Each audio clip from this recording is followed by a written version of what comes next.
Hello everyone, it is Christine here and it has just started raining, so I hope it won't be too loud for you. Looks like it's just sort of easing off a little bit. It was very loud a moment ago. Welcome back to our stitch along, and we are going to be moving on to thread painting. So I've got in front of me the book which has the design that they are thread painting, in case you want to follow along with that. But if you do have some fabric, like this piece of fabric I've got here that's got some lovely little cherries on it, also fantastic flowers and other things, and if it's already got some shading, it will really help you when you're starting out with your thread painting to practice the technique.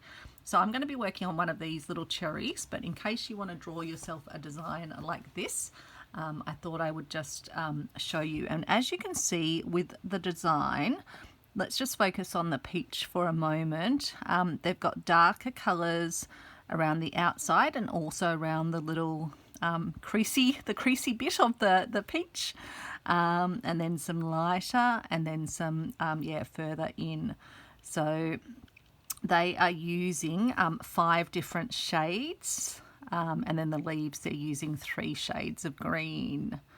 And they suggest drawing the design onto fabric and then stitching the outlines in backstitch or split stitch, and then starting from an outlined edge, work long and short stitches in the darkest shade, vary the length of the stitches and ensure they just cover the outlines, and then graduating from the darker to the lighter, continue filling the shape, and then complete the peach using the lightest shade for the highlights.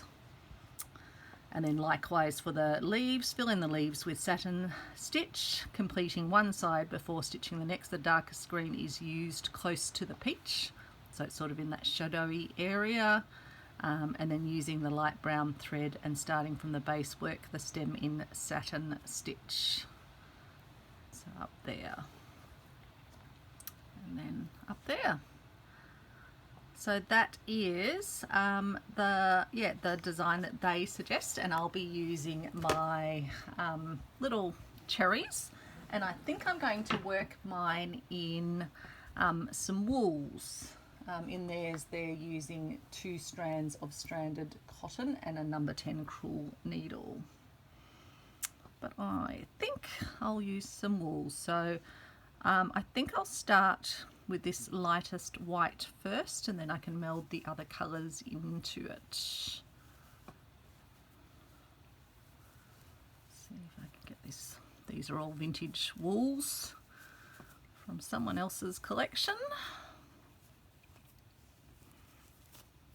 So sometimes they are that little bit harder to get started and get stuck into.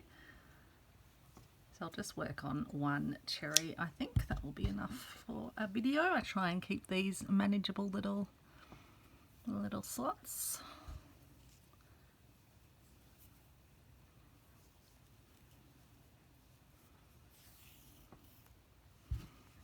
Okay, and so I'm just going to do long and short stitches really, to cover in the area, and it is great following a design because someone's already thought about the colours and how they sort of go together. And you can obviously, in some of my other videos where I've done larger thread painted pieces, sometimes I'll even change the colour of the design if I want to create something that is a particular colour scheme, like for my burgundy bonheur piece. And you can definitely do that when you're fully over stitching. But otherwise you can just, it's almost like stitching by numbers, just following the colour scheme that the artist who created the fabric has included, and then just letting your thread cover that area in a series of stitches. And when I do my long and short, I like to minimise the wastage of thread on the back, so I try and pop up and down sort of close to where the previous stitch was. And I don't worry if I sort of go a bit over an area or something, because you can just sort of meld your stitches together anyway when you add in the further colours. So that will be the lighter sort of shiny bit done. And I can always come back later if I need to add a bit more of something. Sometimes when you get to the end you just want to sort of do a bit more mixing of your colours. So then I'll get this yellow that sort of goes into, in fact it's even got a bit of blue down there. I definitely don't want the blues for this, but that will be fine. I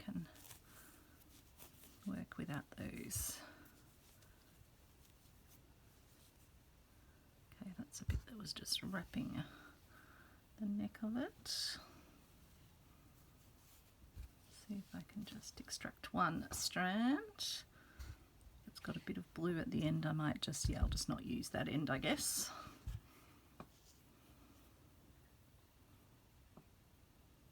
Oops.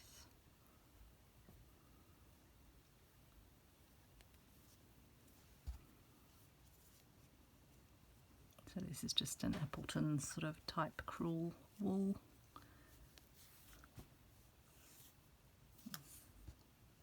It's a usual problem. Sometimes it's easier to tie the knot rather than trying to run the knot down like you do with other threads. Because the wools just tend to try and grab the knot a little bit on the pulling down process. And I'll just get rid of that little tail. Okay, and now we'll just do the next colour just around that. So I haven't done the stitching around the outside. You can absolutely do that split stitch or back stitch for the outside, which will just give you that little bit more of an even finish on the edge, but it's not compulsory.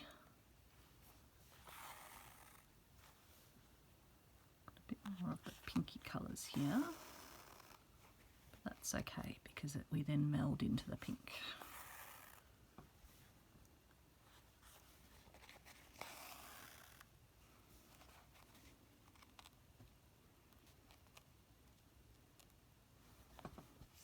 I should use one of those pinky. Oops, I've just undone that stitch by trying to come through the same hole. I was trying to come up close, but I came through exactly the same hole.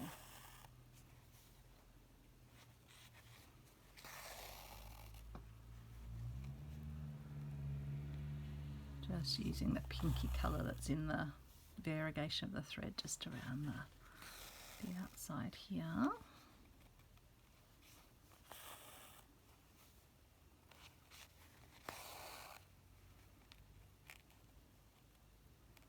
Still getting a bit of pink before we get fully yellow.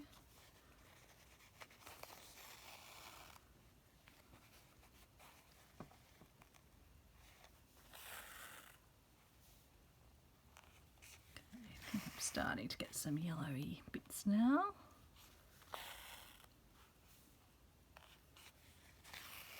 So I'm just going to intersperse those with the whites.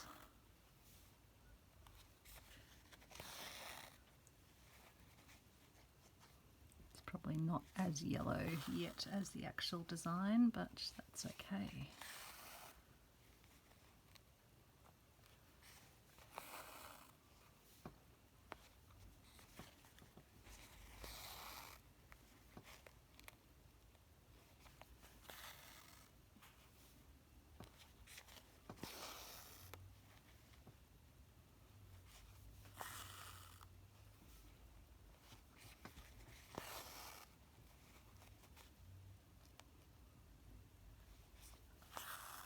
You can obviously do this in a hoop as well if you prefer. This was just a little skerrick of fabric, so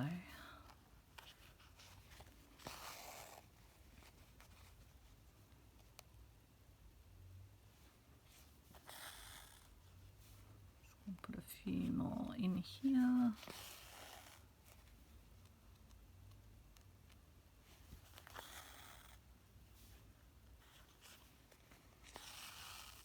So I'm just sort of drawing my stitches down into where I had the white stitches as well. Still quite a pale colour, this thread in this particular section anyway.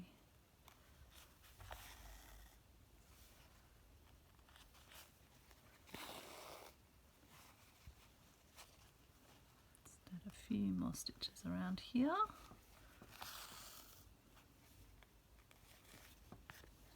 And then we'll move on to our pinks, I think. I think that's enough in there.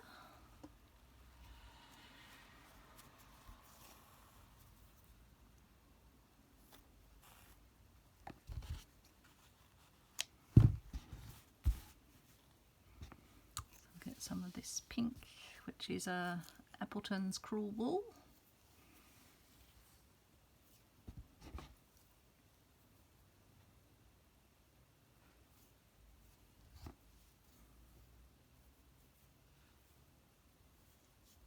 I hope you're having a great day, great evening, great afternoon. So now I'm going to bring my stitches down, just following the sort of the lines of the shape. Kind of just start to get a bit of a sense of where they need to go. But yeah, don't be afraid of kind of building them up, because it all adds that nice texture and gives you that sort of plumpness as well, which you'd want with in this case with a cherry, to have that sort of that plumpness to it. And then we'll be using our darkest colour around the outside with those little. So I'm going to come back up into the sort of the lighter colours and bring a long stitch down, and then I'll go back and pop some shorter stitches in as well. So then a shorter stitch up, and then another stitch down.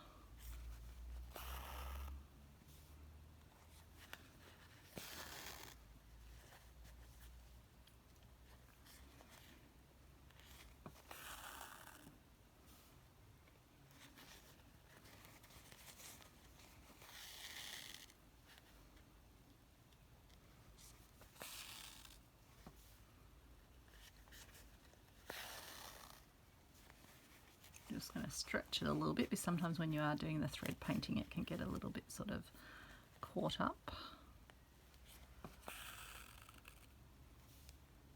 And you can always do that trick of putting the end of your needle under your threads and just giving them a gentle lift, which will just help give them a bit of plumpness.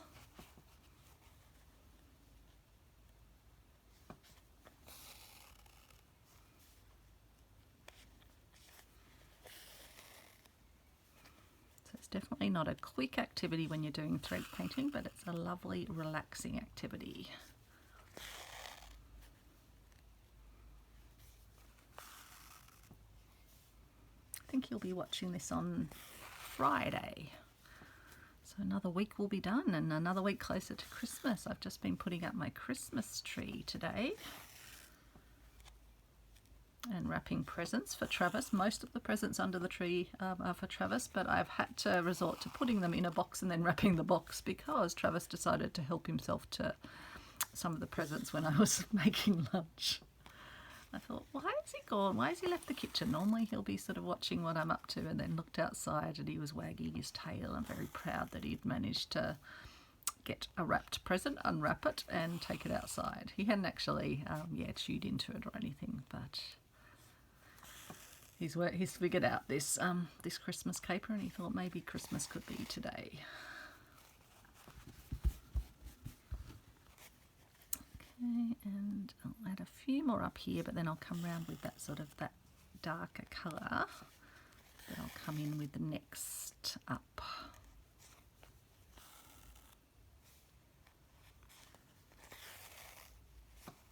Again, I'll just do my lifting up of the threads just to give them some nice plumpness and give my shape some nice plumpness. And then I think I can come around with the other colours.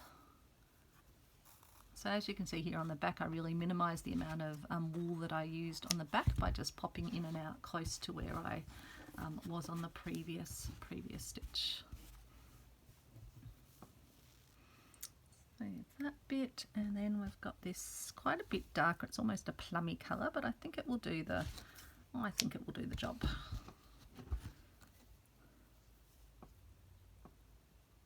Again, you don't have to stick religiously to it. Not all of you will have the exact colour that you need, so you can always play around a bit. Let's see if this one loop will.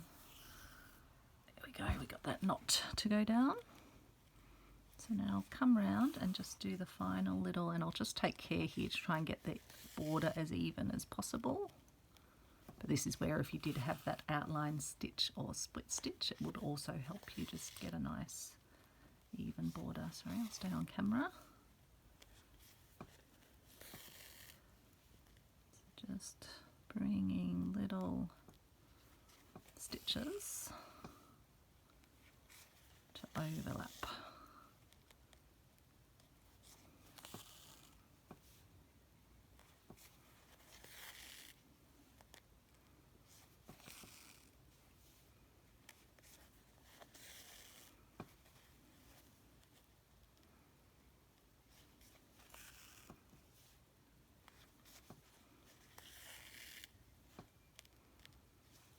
see, because I've got my finger over it a little bit, but there you go. You can see it starting to come together.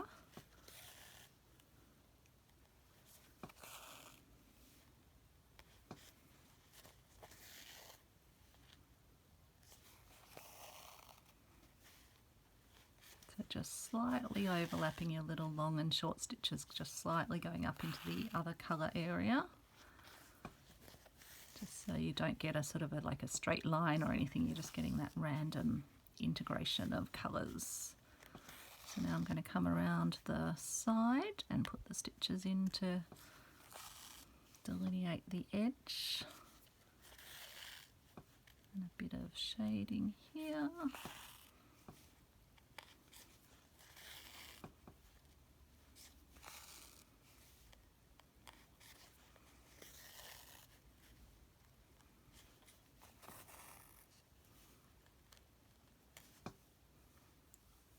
Don't want to unthread my needle, just pull that through a bit.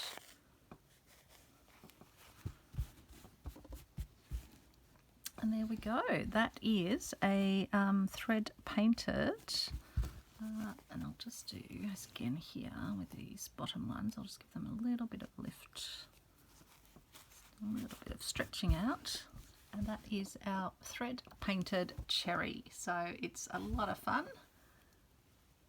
Really lovely way to add texture and interest to your piece, and I hope you'll give it a go, and I'll see you back tomorrow for twirled ribbon rows. Thanks everyone, bye.